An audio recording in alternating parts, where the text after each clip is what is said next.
Hello, and welcome to the podcast, An Intelligent Look at Terrorism. I'm your host, Phil Gurski, President and CEO of Borealis Threat and Risk Consulting in Ottawa, Canada.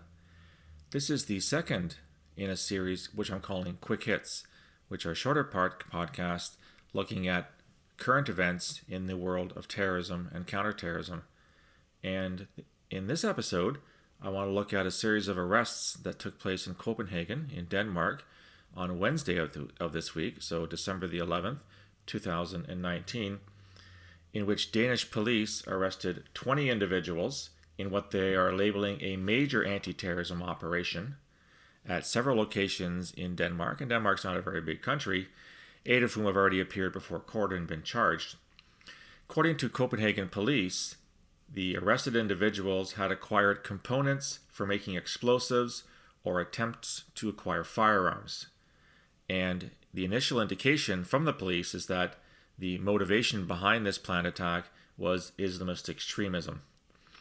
The Danish Security Service, the PET, noted that there was a network with ties to what they call militant Islamic sympathizers who were preparing attacks on Danish soil.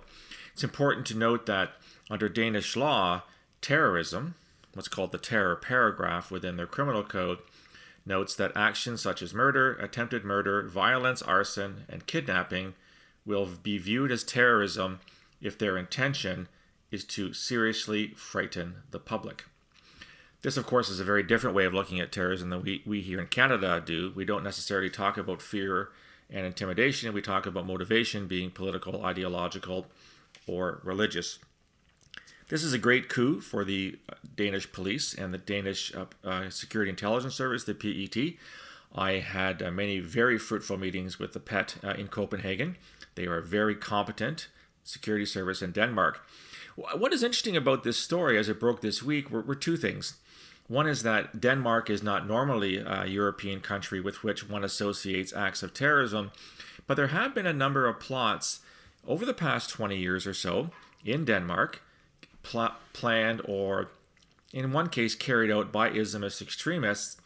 And the most interesting part of this was that there were several attacks planned, one successfully carried out, in the aftermath of cartoons, satirical drawings of Muslims or of Islam or of Islamist extremists. You think of the Charlie Hebdo attacks a couple of years ago in France. Well, in 2010, the Danish police were able to foil a plot that was planned against Jyllands-Posten, which was a Danish publisher which had carried the controversial Muhammad cartoons back in 2005. Nothing happened in that particular event.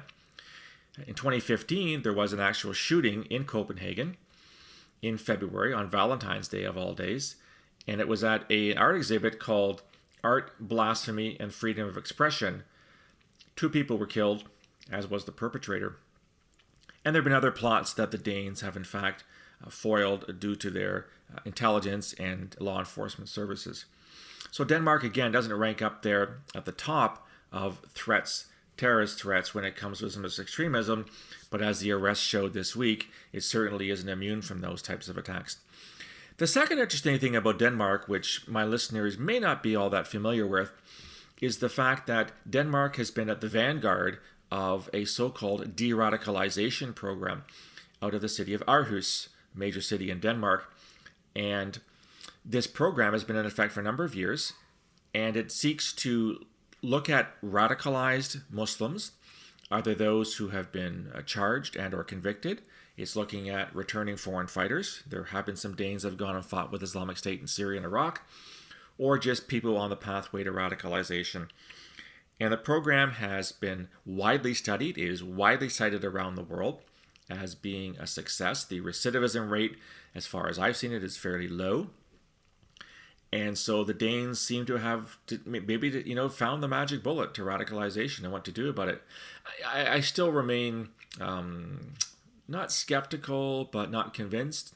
I commend the Danish government for this program, but I think a lot more long-term data is required to see if what they're doing is actually effective, and if they are in fact succeeding in de-radicalizing people, a term that I have a real hard time with. The good news, though, is that thanks to the efforts of Danish authorities, what looks to be a very serious terrorist plot has in fact been thwarted. The perpetrators were not successful in carrying out their plans. It's not clear, at least immediately, when those plans are supposed to be carried out, but nevertheless, kudos to Denmark, kudos to the Danish police, and kudos to the security service in preventing unnecessary death and destruction.